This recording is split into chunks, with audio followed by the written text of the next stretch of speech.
सूर्यविनायक धुलीखेल सडक विस्तारको महत्त्वपूर्ण अंशमा निर्माण कार्यले तीव्र गति लिएको छ।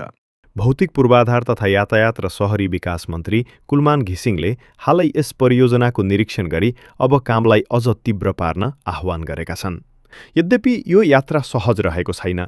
भूमि अधिग्रहण, बजेट अभाव र ढल निकासी जस्ता जटिल चुनौतीहरूले परियोजनालाई ढिलाइको सामना गराएको थियो। तर अब परिवर्तनको हावा स्पष्ट देखिन्छ। 6 लेनमा विस्तार हुने यो पुरा 15.8 किलोमिटर लामो मार्गले पूरा भएपछि काठमाडौँ उपत्यका, बागमती प्रदेश र कोशी प्रदेशबीच यातायातको नयाँ युग सुरु हुनेछ।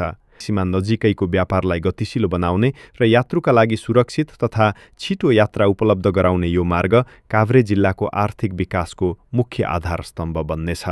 सडक विभागको तथ्याङ्क अनुसार सूर्यविनायकदेखि सागासम्म 8.3 किलोमिटर खण्डको 45% र सागादेखि धुलीखेलसम्म 7.5 किलोमिटर खण्डको 55% भौतिक कार्य सम्पन्न भइसकेको छ। यस अवस्थामा मन्त्री घिसिङले अवरोधहरू हटाई उत्सुकताका साथ काम अगाडि बढाउन परियोजना प्रमुख र ठेकेदारसँग निर्देशन दिएका हुन्।